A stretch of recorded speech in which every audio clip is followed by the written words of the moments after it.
بسم اللہ الرحمن الرحیم۔ کتاب فرض الخمس، فرضیت خمس کا بیان، 3091 صحیح بخاری۔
ام المومنین حضرت عائشہ رضی اللہ عنہ سے روایت ہے، انہوں نے کہا رسول اللہ صلی اللہ علیہ وسلم کی لخت جگر سیدہ فاطمہ نے رسول اللہ صلی اللہ علیہ وسلم کی وفات کے بعد حضرت ابوبکر رسول اللہ صلی اللہ علیہ وسلم کی وفات پر حضرت ابوبکر سے مطالبہ کیا کہ انہیں رسول اللہ صلی اللہ علیہ وسلم کے اس ترکے سے وراثتی حصہ دیا جائے جو اللہ تعالیٰ نے آپ کو بطور فے دیا تھا۔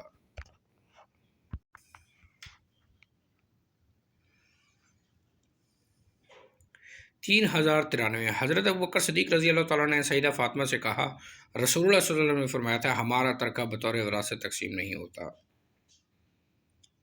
بلکہ ہم جو کچھ چھوڑیں وہ صدقہ ہوتا ہے۔ سیدہ فاطمہ یہ سن کر ناراض ہوئیں، آپ سے ترک ملاقات کر دی، پھر وفات تک ان سے نہ ملی۔ وہ رسول اللہ صلی اللہ علیہ وسلم کے بعد 6 مہینے زندہ رہیں۔ حضرت عائشہ رضی اللہ تعالیٰ نے فرمایا حضرت فاطمہ رضی اللہ تعالیٰ عنہا حضرت ابوبکر سے اپنے وہ حصہ طلب کرتی تھیں جو رسول اللہ صلی اللہ علیہ وسلم نے خیبر اور فدق اور مدینہ کے صدقات کے لیے چھوڑا تھا، تاہم حضرت ابوبکر رضی اللہ تعالیٰ عنہ کو اس سے انکار تھا۔ انہوں نے مزید کہا میں کسی بھی ایسے عمل کو نہیں چھوڑ سکتا جسے رسول اللہ صلی اللہ علیہ وسلم اپنی زندگی میں کرتے تھے، مجھے ڈر ہے کہ اگر میں نے آپ کے حکم میں کوئی چیز ترک کر دی تو میں سیدھے راستے سے بھٹک جاؤں گا۔ حضرت عمر رضی اللہ تعالیٰ عنہ نے اپنے دور حکومت میں رسول اللہ صلی اللہ علیہ وسلم کا مدینہ طیبہ صدقہ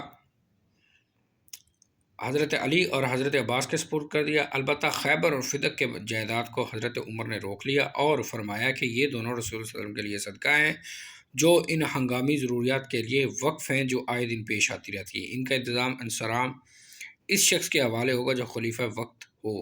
چنانچہ ان دونوں جائیدادوں کا معاملہ آج تک اسی طرح ہوتا چلا آ رہا ہے۔ صحیح بخاری 3094۔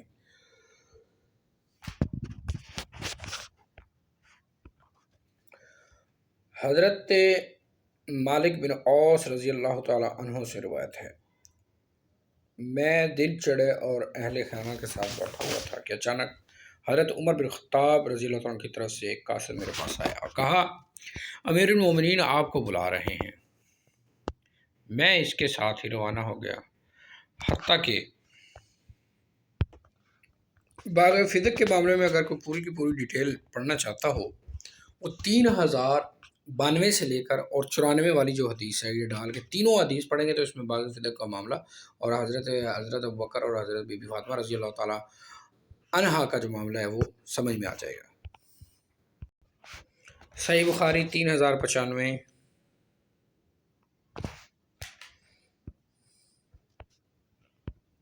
نبی صلی اللہ علیہ وسلم کی وفات کے بعد ازواج مطہرات کا خرچہ کہاں سے ادا ہوتا تھا؟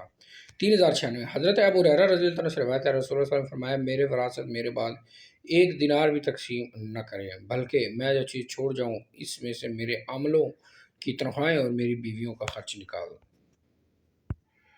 نکال کر باقی صدقہ کر دینا۔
3110 حضرت علی بن حسین امام زین العابدین رحمۃ اللہ علیہ سے روایت ہے، جب ہم حضرت امام حسین رضی اللہ عنہ کی شہادت کے بعد یزید بن معاویہ کے پاس سے مدینہ طیبہ آئے تو انہیں مسور بن مخرمہ ملے اور کہا کہ اگر آپ کو کوئی ضرورت ہو تو مجھے حکم دیں۔ میں نے ان سے کہا مجھے کوئی حاجت نہیں۔ حضرت مسور نے کہا کیا آپ مجھے رسول اللہ صلی اللہ علیہ وسلم کی تلوار عنایت فرمائیں گے؟ مجھے خطرہ ہے کہ مبادا کچھ لوگ آپ سے یہ بازور چھین لیں۔ اللہ کی قسم اگر وہ آپ مجھے دے دیں تو جب تک میری جان باقی ہے اسے کوئی شخص چھین نہیں سکے گا۔ پھر انہوں نے ایک قصہ بیان کیا۔ حضرت علی نے سیدہ فاطمہ کی موجودگی میں ابو جہل کی ایک بیٹی کو پیغام میں نکاح دیا تو میں نے رسول اللہ صلی اللہ علیہ وسلم سنا آپ ممبر پر لوگوں کو خطبہ دے رہے تھے۔ میں ان دنوں بالغ تھا۔ آپ نے فرمایا فاطمہ میرا جگر کا گوشت ہے، مبادا وہ اپنے دین کے متعلق کسی فتنے میں مبتلا ہو جائے۔ پھر آپ نے خاندان بنو عبد شمس والے داماد کا ذکر کیا اور اس کی دامادی کی تعریف کرتے ہوئے فرمایا اس نے مجھے جو بات کہی وہ سچی کہی، جو وعدہ کیا اسے سچا کیا۔ میں حلال چیز کو حرام نہیں کرتا اور حرام چیز کو حلال نہیں کرتا، لیکن اللہ کی قسم اللہ کے رسول کی بیٹی اور اللہ کے رسول کی بیٹی اور اللہ کے دشمن کی بیٹی کبھی ایک ساتھ نہیں رہ سکتی۔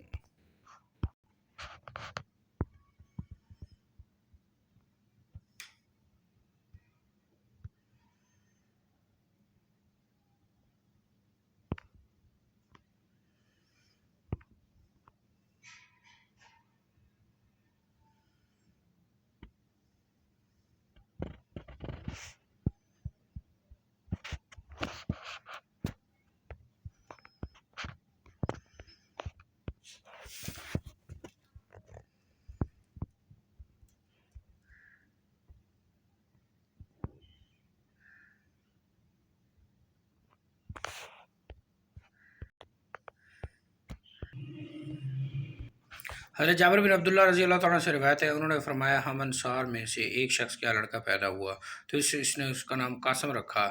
اس پر انصار نے کہا ہم تجھے ابو القاسم ہرگز نہیں کہیں گے اور نہ اس کی کنیت سے تمہاری آنکھیں ٹھنڈی کریں گے۔ یہ سن کر وہ شخص نبی صلی اللہ علیہ وسلم کی خدمت میں عرض کرنے لگا اللہ کے رسول، میرے لڑکا پیدا ہوا ہے، اس کا نام میں نے قاسم رکھا ہے، اب انصار یہ کہہ رہے ہیں ابو القاسم نہیں کہیں گے، آنکھیں ٹھنڈی نہیں۔ آپ نے فرمایا انصار نے اچھا کردار ادا کیا،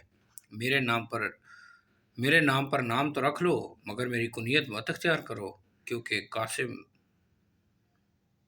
تو میں ہی ہوں۔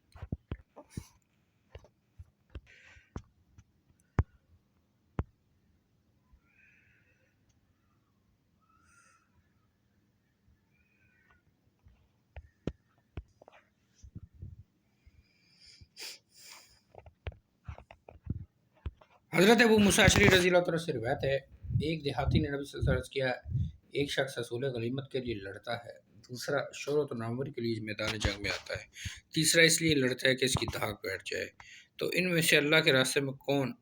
آپ نے فرمایا وہ شخص جو شخص اس کے لیے جنگ میں شرکت کرتا تھا کہ اللہ کا دین سر بلند ہو، صرف وہ اللہ کے راستے میں لڑتا ہے۔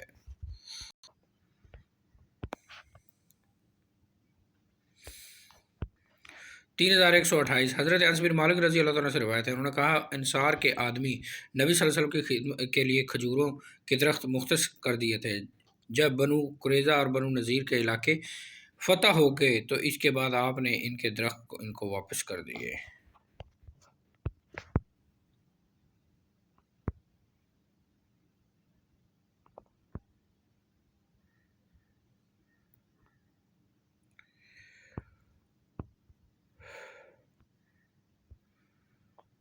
حضرت عبداللہ بن زبیر رضی اللہ عنہ سے روایت ہے، انہوں نے کہا جنگ جمل کے دن جب حضرت زبیر میدان جنگ میں کھڑے ہوئے تو انہوں نے مجھے بلایا، میں ان کے پیروں میں کھڑا ہو گیا۔ انہوں نے فرمایا، اے میرے پیارے بیٹے، آج کا دن ظالم یا مظلوم ہی قتل ہوگا۔ میں سمجھتا ہوں کہ آج میں مظلوم ہی قتل کیا جاؤں گا، اور مجھے زیادہ فکر میرے قرض کی ادائیگی کی ہے۔ کیا تمہیں کچھ اندازہ ہے قرض ادا کرنے کے بعد ہمارا کچھ مال بچ سکے گا؟ پھر انہوں نے کہا، اے میرے پیارے بیٹے، ہمارا مال فروخت کر کے اس سے قرض ادا کر دینا۔ انہوں نے اس مال سے 1/3 کی وصیت کی اور اس کے تیسرے حصے کی وصیت اپنے یعنی عبداللہ بن زبیر کے بیٹوں کے لیے کی۔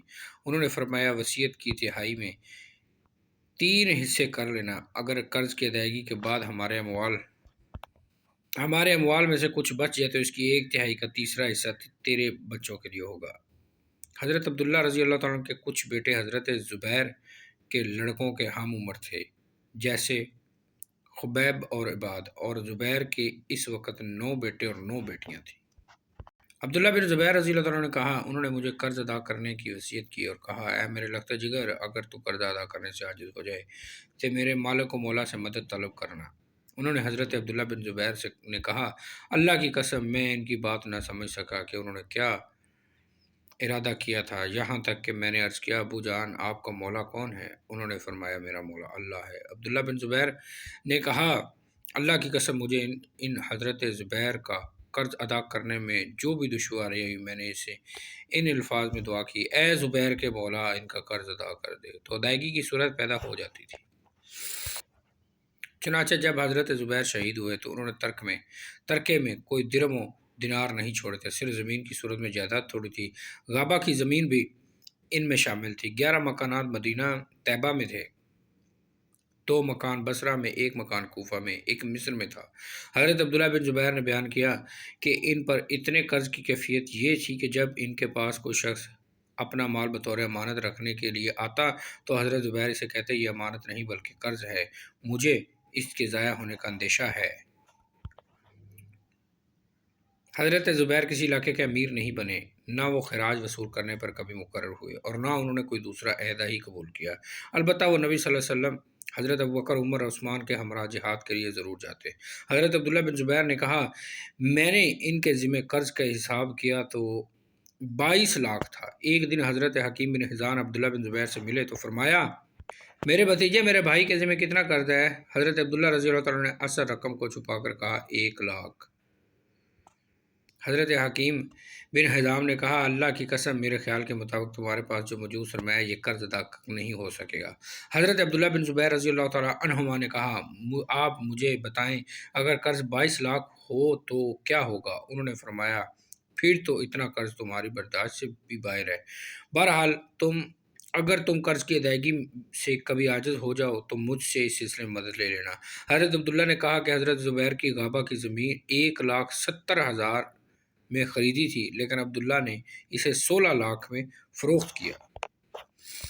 پھر انہوں نے اعلان کیا کہ حضرت زبیر پر جس کا قرض ہو وہ غابہ کی زمین میں آ کر ہم سے ملاقات کرے۔ چنانچہ عبداللہ بن جعفر آئے، ان کا قرض زبیر کے ذمہ 4 لاکھ تھا۔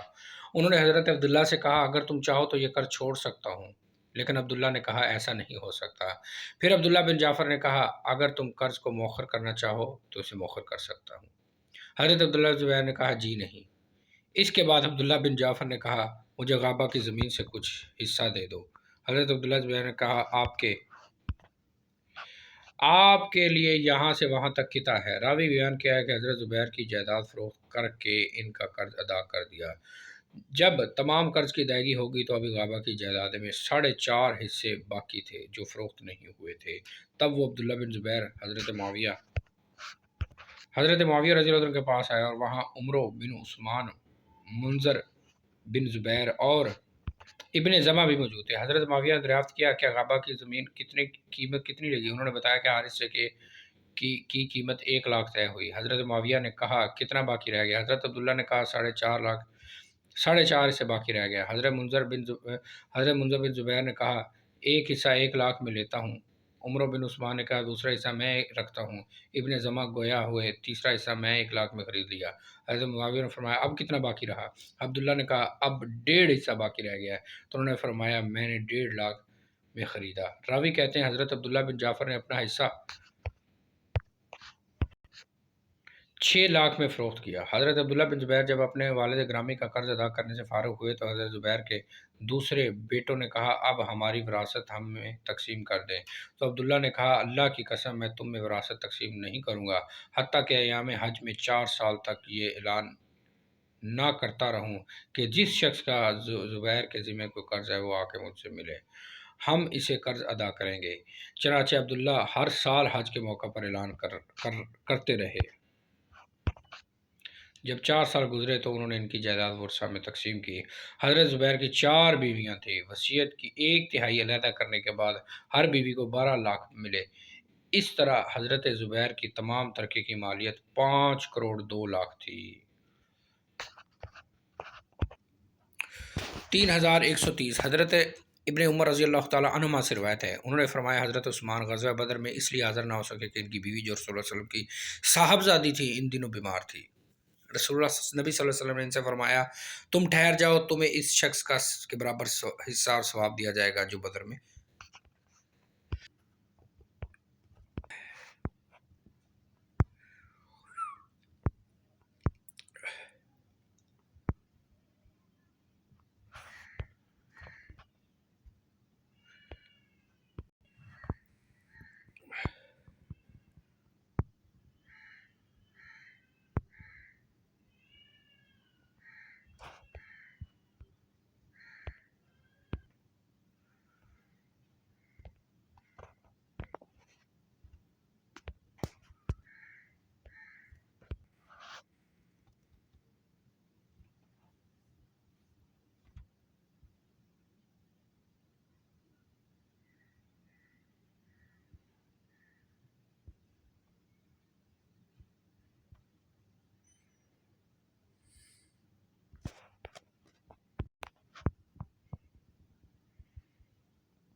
تین 3138 صحیح بخاری۔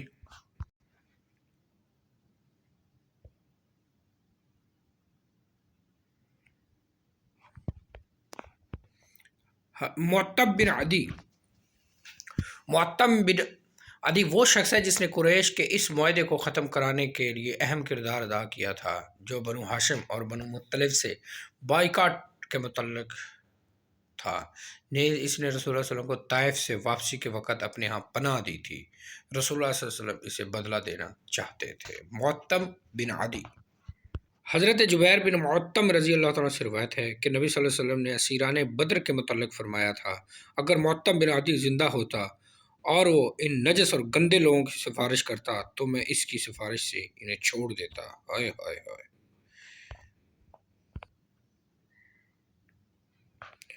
حضرت جبیر بن معتم رضی اللہ عنہ سے روایت ہے، انہوں نے کہا حضرت عثمان بن عفان رسول اللہ صلی اللہ علیہ وسلم کی خدمت میں حاضر ہوئے، ہم نے عرض کیا اللہ کے رسول آپ نے بنو مطلب کو تو مال دیا ہے لیکن ہمیں نظر انداز کر دیا حالانکہ ہم اور آپ سے ایک ہی درجے کی قرابت رکھتے ہیں۔ رسول اللہ صلی اللہ علیہ وسلم نے فرمایا بنو مطلب اور بنو ہاشم تو ایک ہی چیز ہے۔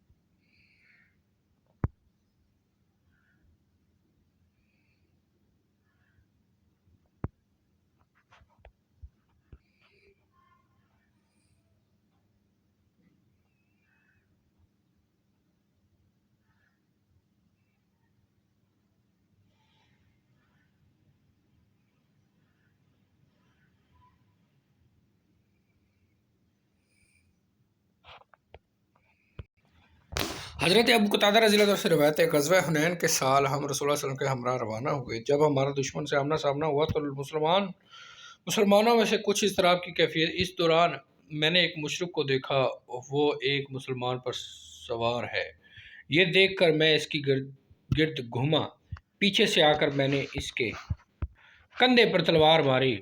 اب وہ شخص مجھ پر ٹوٹ پڑا اور مجھے اتنے زور سے دبایا کہ اس نے موت کی ہوا محسوس کی کہ میں نے موت کی ہوا۔ آخر کار اس کی موت کو اس کو موت نے آ لیا اور اس نے مجھے چھوڑ دیا۔ اس کے بعد حضرت عمر رضی اللہ تعالیٰ عنہ سے ملا، ان سے دریافت کیا کہ مسلمان اب کس حالت میں ہیں؟ انہوں نے جواب دیا، جو اللہ کا حکم وہی ہوا۔ لیکن جب مسلمان مقابلے میں سنبھل گئے واپس ہوئے تو نبی صلی اللہ علیہ وسلم نے سکون سے بیٹھ کر فرمایا، جس نے کسی کافر کو قتل کیا ہو اس پر وہ گواہ بھی پیش کر دے تو مقتول کا سارا سامان اسی کو ملے گا۔ میں کھڑا ہوا اور کہا، میری طرف سے کون گواہی دے گا؟ یہ کہہ کر میں بیٹھ گیا۔ پھر آپ نے فرمایا، آج جس نے کسی کافر کو مارا اور اس پر کوئی گواہ بھی ہو تو مقتول کا سارا سامان اس کو دیا جائے گا۔ اس مرتبہ میں نے پھر کھڑے ہو کر کہا، میرا گواہ کون بنے گا؟ مجھے پھر بیٹھنا پڑا۔ تیسری مرتبہ جب آپ نے وہی ارشاد فرمایا تو میں پھر کھڑا ہو گیا۔ رسول اللہ نے فرمایا، ابو قتادہ کیا بات ہے؟ اس وقت میں نے آپ کے سامنے سارا واقعہ بیان کر دیا تو ایک شخص نے کہا، اللہ کے رسول، ابو قتادہ سچا ہے، اس کے مقتول کا سامان میرے پاس ہے اور آپ اسے میری طرف سے راضی کر دیں۔ حضرت ابوبکر نے کہا، اللہ کی قسم، اللہ کی ایک شیر کے ساتھ جو اللہ اور اس کے رسول کے لیے لڑے، آپ صلی اللہ علیہ وسلم ایسا نہیں کریں گے، اس کا سامان تجھے دے دیں۔ نبی صلی اللہ علیہ وسلم نے فرمایا، ابوبکر رضی اللہ عنہ نے سچ کہا۔ پھر آپ نے ابو قتادہ کو سارا سامان دے دیا۔ ابو قتادہ کہتے ہیں کہ میں نے اس کی زرہ فروخت کی اور اس کے عوض بنو سلمہ ایک باغ خرید لیا، اور یہ پہلا مال تھا جو میں نے اسلام لانے کے بعد حاصل کیا۔